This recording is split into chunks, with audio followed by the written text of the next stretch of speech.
Marcus Reed stepped into the CEO's office with the certainty of a man about to lose everything. He'd braced himself for reprimands, demotion, or expulsion from the biggest project of his career. But the woman behind the desk, Victoria Hale, the ice queen who'd built Hale and Rowe Consulting from nothing, wasn't talking about work. She closed the door, lowered her voice, and whispered 5 words that shattered his world. "I'm pregnant, and it's yours.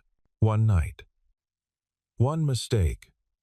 3 months ago. Now it had returned, demanding a price Marcus had never prepared to pay. Marcus stood frozen, his mind racing through calculations it couldn't complete. 12 weeks. That lined up precisely with the company anniversary gala, the night everything had gone wrong in all the right ways. Victoria hadn't moved from her position behind the desk. No tears, no apologies. Just the clinical presentation of facts, as if she were delivering quarterly earnings. "I've outlined the options," she said, sliding a folder across the polished surface. "You can review them at your convenience." Options. Like this was a business proposal, like they were negotiating contract terms. "What do you want?" Marcus heard himself ask. For the first time since he'd entered, Victoria's composure flickered. Her fingers tightened around the pen in her hand. "What I want is irrelevant. This is about managing the situation. A situation." The word tasted bitter. "That's what we're calling it? What would you prefer I call it, Marcus?" Her voice carried the edge he recognized from boardroom battles. A child born from a lapse in judgment between a CEO and her senior project manager, the board would have a field day. The words hit him like physical blows. Not because they were cruel, Victoria had never been cruel, but because they were accurate. In this industry, in this position, with their respective roles, this wasn't just complicated. It was a detonation waiting to happen. "The folder contains 2 primary paths," Victoria continued. "Back to business. Complete confidentiality with a legal agreement, or disclosure with predetermined boundaries. I need your decision within a week. A week. 7 days to decide how to handle the complete upheaval of 2 lives." Marcus picked up the folder. The leather was cool against his palm. Expensive. Everything Victoria touched was expensive, controlled, perfect. Except this. This was chaos wearing a tailored suit. "I'll review it," he said. Because what else could he say? That evening, Marcus sat in his daughter's room, watching her draw elaborate dragons in the margins of her homework. Lily was 8, brilliant, and far too observant for her own good. "You're doing the thing again," she said without looking up. "What thing?" "The staring at nothing thing. You do it when work is bad." Marcus forced a smile. "Work isn't bad, sweetheart. Just complicated."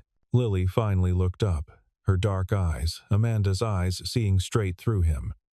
"Mom used to say that when you were lying to make me feel better." The mention of Amanda hit him like it always did. 3 years after the aneurysm that had stolen her in the middle of an ordinary Tuesday. No warning, no goodbye. Just there and then gone, leaving Marcus to navigate fatherhood alone. He'd built his life around 2 principles since then. Be present for Lily, and be perfect at work.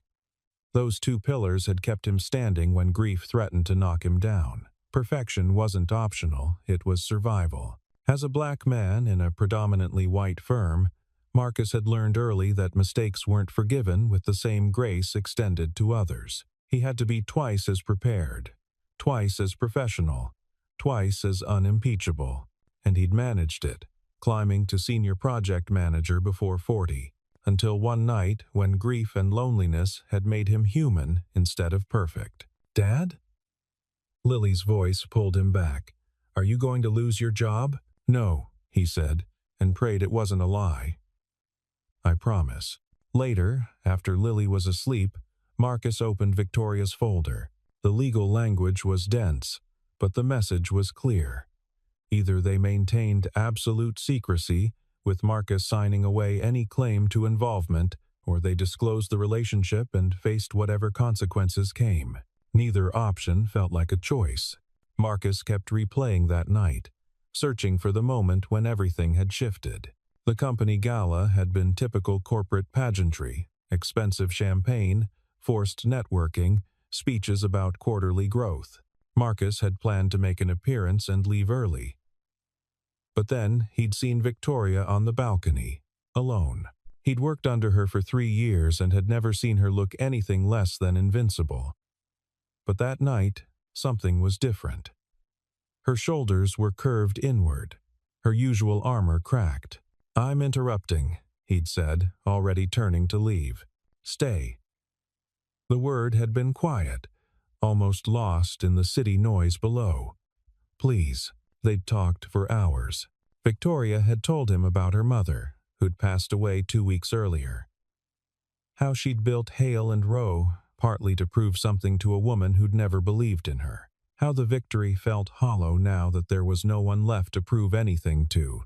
Marcus had shared things he rarely spoke about. How Amanda's death had left him terrified he'd fail Lily.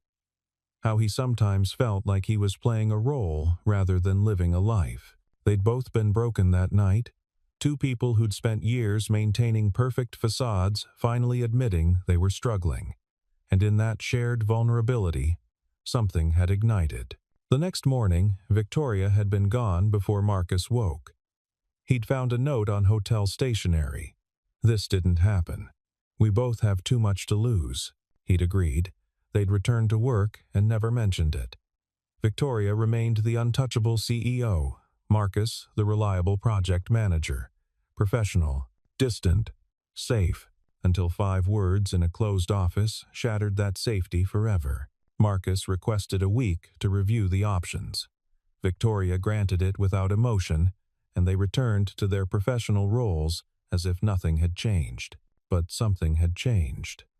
Marcus couldn't unsee the way Victoria's hand had drifted to her stomach during their meeting, a protective gesture she'd quickly corrected. He couldn't forget the exhaustion in her eyes, hidden beneath perfect makeup. At work, people began to notice. Not the pregnancy, Victoria was far too careful, but the closed-door meetings. The way Marcus was pulled into the executive floor more frequently. The new project assignments that seemed to come directly from the top. "Reed's moving up," he heard someone say in the break room. Must be nice having connections. The implications stung. Marcus had worked relentlessly for every promotion, every achievement. But now, with whispers starting, all that effort felt poisoned. If people suspected favoritism, his credibility would crumble. His colleague, Stephen Harper, cornered him after a strategy meeting. "What's going on with you and Hale?" "Nothing's going on." "Come on, Marcus. 5 meetings this week? The Thornton project handed to you without competition? People are talking." "Let them talk," Marcus said, though his stomach twisted. "I earned that project." Stephen studied him for a long moment. "I believe you, but you know how this place works. Perception matters as much as performance." The whispers followed Marcus everywhere. In the elevator, conversations would stop when he entered. In meetings, colleagues exchanged glances he wasn't meant to notice. The architecture of corporate politics had always been brutal, but now he was experiencing it from the wrong side. He'd spent years being twice as good to get half the recognition. That was the unspoken rule for someone who looked like him in this industry. Every presentation had to be flawless. Every deadline exceeded. Every interaction beyond reproach. He'd accepted that reality, internalized it, built his career around it. But now, with speculation swirling about his relationship with Victoria, all that careful work felt like it was crumbling. People weren't questioning his competence directly, they were too professional for that. Instead, they questioned his judgment, his priorities, whether his recent successes were truly earned. "Reed, got a minute?" It was David Chen, one of the other senior project managers, catching him in the hallway. Marcus stopped. "Sure." David glanced around, lowered his voice.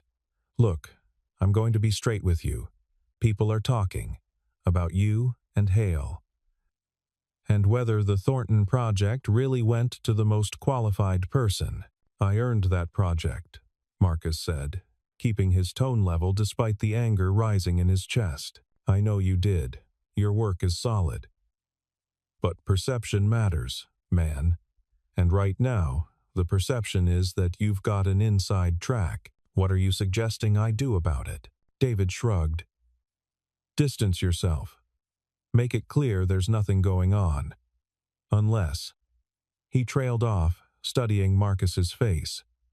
Unless there is something going on, Marcus could lie, could deny everything, maintain the fiction a little longer.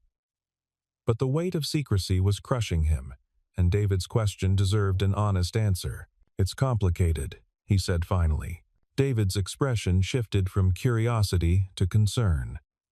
Marcus, be careful. Hale's untouchable because she owns half the company. You're not. I know. Do you? Because from where I'm standing, it looks like you're about to sacrifice everything you've built for something that might not even last. The words stung because they were true. Marcus was risking his career, his reputation, his carefully constructed life. And for what? A complicated situation with a woman he barely knew, involving a child he hadn't planned for. At home, Lily was noticing too. Marcus had always been present cooking dinner, helping with homework, never missing a bedtime. But now he was distracted, arriving home late, disappearing into his office with documents he couldn't explain. Is it still just work? She asked one evening, watching him stare at his phone. Yes, Marcus lied, and hated himself for it. The silence that followed felt heavier than any conversation. Lily returned to her book, but Marcus caught the way her jaw tightened, the same way Amanda's used to when she knew he wasn't being honest. That night, after Lily was asleep, Marcus pulled out the folder Victoria had given him weeks ago. He'd read through it a dozen times, analyzing every clause, every implication. Both options felt like losing. Option 1. Complete confidentiality. He would sign away any legal claim to the child, provide financial support through anonymous channels, and maintain absolute secrecy. Victoria would raise the baby alone, and Marcus's life would continue mostly unchanged. Safe, controlled, empty. Option 2. Disclosure with predetermined boundaries. They would inform the board, face whatever professional consequences came, and navigate co-parenting publicly. Messy, uncertain, real. Marcus thought about Amanda, about the last conversation they'd had before the aneurysm. She'd been frustrated with him for working late again, for prioritizing a presentation over Lily's school play. You're so focused on being perfect that you're missing what actually matters, she'd said. Lily doesn't need a perfect father. She needs you. Present, messy, real. He'd promised to do better. And then she was gone, and he'd doubled down on perfection instead, convinced that being flawless was the only way to protect Lily from experiencing any more loss. He was failing. At work, at home, at maintaining the perfection that had kept his world intact. And he still hadn't made a decision about Victoria's options.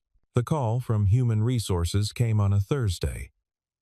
Jessica Chen, the HR director, wanted to see Marcus at 2 o'clock. No explanation, just a meeting request that felt like a summons. Marcus sat across from Jessica in a conference room designed to be neutral but felt like an interrogation chamber. We've received some concerns, Jessica began, her tone professional but not unkind. About your relationship with Miss Hale. Marcus kept his expression neutral. What kind of concerns? The nature of your interactions has drawn attention. Multiple employees have noted increased private meetings, preferential project assignments. We need to ensure there's no conflict of interest. My work speaks for itself, Marcus said carefully. Every project I've been assigned, I've delivered. I'm not questioning your competence. I'm asking about the nature of your relationship with the CEO. The question hung in the air. Marcus could lie, could maintain the fiction that nothing existed between him and Victoria. But lies had a way of compounding, and he was tired of pretending. Before he could answer, his phone buzzed. A message from Victoria. My office. Now. Marcus stood. I need to step out. This conversation isn't over, but it's not happening without proper consideration. Jessica's expression was unreadable. Take your time, but understand that HR is now involved. Anything that comes to light will be documented. When Marcus reached Victoria's office, he found her pacing. For the first time since their initial meeting about the pregnancy, she looked genuinely shaken. HR contacted you, she said. Not a question. 20 minutes ago, Victoria stopped pacing. If this gets out, they'll destroy you first. You understand that, don't you? I'm the CEO. I have board protection. You're expendable. The blunt assessment should have angered him, but it was simply true. In corporate politics, hierarchy was armor. What do you want to do? Marcus asked. For a moment, Victoria's hand drifted to her stomach again. I want to protect you, but I don't know how to do that without losing everything I've built. It was the first honest thing she'd said since revealing the pregnancy. Not a strategic calculation, just raw fear. We're both scared, Marcus said quietly, but we're scared of different things. Victoria met his eyes. What are you scared of? Failing another child, he said. Being the kind of father who chooses comfort over courage. The board meeting was scheduled for Monday. Victoria had prepared for months, ready to present the expansion strategy that would cement Hale and Rowe's position as a market leader. Marcus was in his office when he got the call. Victoria had collapsed during her presentation. He arrived at the hospital to find her conscious but connected to monitors. Her face drained of color. The doctor's diagnosis was clear. Preeclampsia. Her blood pressure was dangerously high, likely exacerbated by stress. You need to reduce your workload, the doctor said firmly. Victoria's laugh was bitter. I'm the CEO of a consulting firm in the middle of our largest expansion. There's no reducing anything. Then you're choosing between your career and this pregnancy. I can't be more direct than that. The doctor's words hung in the sterile air like a verdict. Victoria's face remained composed, but Marcus saw the way her hands gripped the blanket, knuckles white with tension. After the doctor left, Marcus sat in the chair beside her bed. They'd barely spoken since the HR meeting, maintaining careful distance. But here, in this sterile room with machines beeping rhythmically, distance felt impossible. You should go, Victoria said, her voice carefully neutral. If someone sees you here, I'm not leaving. Marcus, I'm not leaving, he repeated. Not because of optics or strategy, because you're carrying my child and you're in a hospital bed. That's all that matters right now. Victoria's careful control cracked. Tears she'd been holding back finally spilled over. I don't know how to do this. Be weak. Need help. I built my entire life around never needing anyone. You're not weak. You're human. Human gets you destroyed in my position. Her voice broke on the last word. Marcus thought about Lily, about the nights after Amanda died when he'd cried in the shower so his daughter wouldn't hear, about the weight of maintaining perfection while drowning in grief, about how exhausting it was to always be strong, always be unbreakable. My wife died 3 years ago, he said quietly. Aneurysm. No warning. 1 minute she was making breakfast, the next she was gone. And I had to hold it together for Lily. Be strong. Be perfect. Never let her see me fall apart. Victoria looked at him. Really looked at him, for the first time since he'd entered the room. I thought if I could just be perfect enough, Marcus continued, I could protect her from anything else going wrong. But perfection isn't protection. It's just another kind of prison. So what's the alternative? Just fall apart? No. Let someone help you stand back up. Victoria closed her eyes. When she opened them again, something had shifted. Not surrender, but maybe acceptance. I watched my mother work herself to death, she said. Literally. Heart attack at 52 because she never stopped, never rested, never admitted she was struggling. I swore I'd be different, stronger, but I'm just repeating her mistakes in a more expensive suit. Maybe, he said quietly, but pretending you're not human might destroy something more important. The board called an emergency meeting. With Victoria hospitalized, questions were being raised about leadership continuity, about what had caused the collapse, about whether the CEO was fit to continue. Marcus made a decision that terrified him. He requested to address the board. Victoria, still in the hospital, tried to stop him. "Don't do this. They'll tear you apart." "Probably. But I'm done hiding." The boardroom was exactly as intimidating as Marcus expected. 12 executives, most of whom had never spoken to him directly, now studying him with open suspicion. Richard Thornton, the board chair, gestured to an empty seat. "Mr. Reed, we appreciate you coming forward, though I'll admit we're curious why a senior project manager is requesting an audience during a CEO crisis." Marcus remained standing. "Because I'm the father of Victoria Hale's child." The room erupted. Not loudly, these were professionals, but the shift in energy was palpable. Shock, calculation, and something that looked like vindication on several faces. Thornton raised a hand for silence. "That's quite an admission. It's the truth. And before you ask, no, our relationship did not influence my work assignments. My project record stands on its own merit. You can audit every decision, every promotion. I earned my position." "And Miss Hale's condition?" asked Eleanor Wright, one of the board's longest-serving members. "Preeclampsia. Stress-induced. The kind of stress that comes from running a company while pregnant and trying to hide it because she knew exactly how this board would react." "Are you suggesting," Thornton said coldly, "that this board is responsible for her medical crisis?" "I'm suggesting that a system that forces its CEO to choose between her health and her credibility is broken. Victoria Hale built this company. Her pregnancy doesn't erase that." The silence that followed felt like judgment being rendered in real time. Finally, Wright spoke. "What do you want, Mr. Reed? I want you to let her keep her job, give her medical leave, put oversight in place if you need to. But don't punish her for being human." "And you?" Thornton asked. "What happens to you?" Marcus had considered this question for days. He knew what standing here would cost him. "Whatever you decide. But I won't deny my child to make this easier for anyone." The board deliberated for 3 hours. When they emerged, Thornton's expression was unreadable. "Miss Hale will retain her position, with mandatory medical leave and a temporary oversight committee.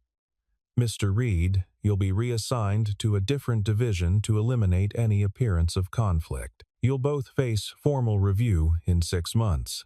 It wasn't a complete victory. But it wasn't total destruction either. In the complicated reality of corporate politics, that counted for something. Victoria was released from the hospital 3 days later with strict orders. Reduced stress, regular monitoring, immediate intervention if symptoms worsened.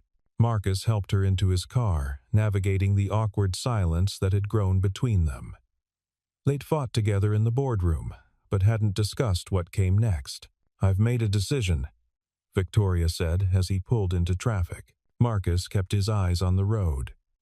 "Okay, I'm going to raise the baby alone. No legal entanglements, no shared custody battles. You've already sacrificed enough by speaking to the board. I won't ask for more." The words hit Marcus like a physical blow, even though part of him had expected them. Victoria was nothing if not practical. This was the clean solution, the one that caused the least disruption. "Is that what you want?" he asked. "It's the logical choice. You have Lily to think about. I have a career I've nearly destroyed. Adding co-parenting complexity to that seems—" "I didn't ask if it was logical. I asked if it's what you want." Victoria turned to look out the window. "What I want doesn't matter. I learned that lesson early." Marcus pulled over, put the car in park. "You're about to become a mother. What you want matters more than it ever has." "I don't know how to be a mother," Victoria said quietly. I barely knew my own. And I certainly don't know how to be vulnerable enough to co-parent with someone. Neither do I. I'm still figuring it out with Lily every day. Then why would you want to complicate that with another child? One that wasn't even planned. Marcus thought about Lily's question from weeks ago. The right decision or the easy one? Because the easy choice would be to walk away, he said. And I'm tired of choosing easy over right. Victoria's composure finally broke completely. She cried in the passenger seat of Marcus's car. Years of carefully controlled emotion spilling out in a way he suspected she'd never allowed before. Marcus didn't try to fix it. He just sat with her until the storm passed. That evening, Marcus sat Lily down for the conversation he'd been dreading. I need to tell you something important, he began. Lily set down her book, her expression serious. You're getting married again. No, but you're going to have a sibling. Whatever Lily had expected, it wasn't that. Her eyes went wide. You have a girlfriend? It's complicated. The baby's mother and I aren't together, but I'm going to be part of the baby's life, which means our life is going to change. Lily processed this with the same intense focus she applied to math problems. Do you love her? The question caught Marcus off guard. Did he love Victoria? He barely knew her outside of work and one vulnerable night. But something had shifted in the hospital, in the car today. Something he couldn't name yet. I don't know, he said honestly. But I care about her. And I'm going to care for our child. Is it the right decision or the easy one? Marcus smiled despite everything. Definitely the hard one, Lily thought for a long moment. Then she said, Mom used to tell me that the hard things are usually the important things. She was right. Okay. Then I guess we're having a baby. The simplicity of her acceptance made Marcus's throat tight. He'd been so worried about disrupting her life, about failing her the way he sometimes felt he'd failed Amanda by not being enough. Are you scared? Lily asked, terrified. Me too, but we'll figure it out. We always do. 2 weeks later, Victoria was readmitted to the hospital. Her blood pressure had spiked again despite medication. The doctors were clear. Continued pregnancy was becoming dangerous. Marcus arrived to find her hooked to more monitors than before, looking smaller than he'd ever seen her. They listed you as my emergency contact, she said when he entered. I didn't change it. Good. Marcus, I'm scared.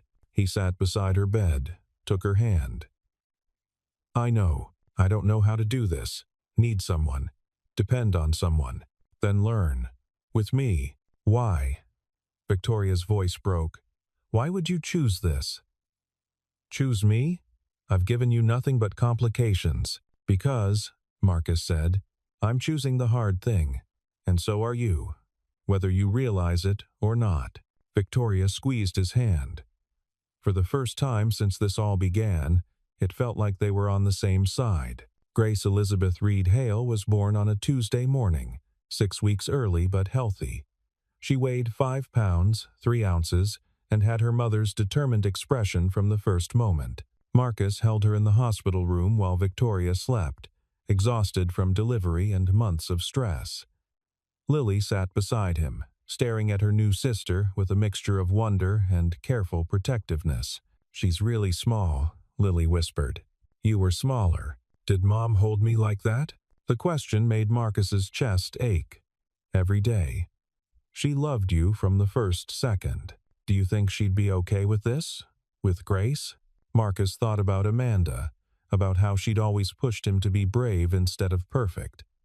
I think she'd tell me to stop worrying about doing it right and just love you both. Victoria stirred, opening her eyes slowly. Her gaze found Marcus, then Lily, then the baby in his arms. How are you feeling? Marcus asked. Terrified, Victoria admitted. Completely out of control. And somehow that feels right. Lily stood, approaching the bed with the careful formality she used when meeting adults. I'm Lily, your daughter's half-sister. I'm going to help take care of her. Victoria's eyes filled with tears. Thank you, Lily. That means everything. Over the following weeks, they built something that didn't have a name. Not a traditional family. Not a conventional arrangement.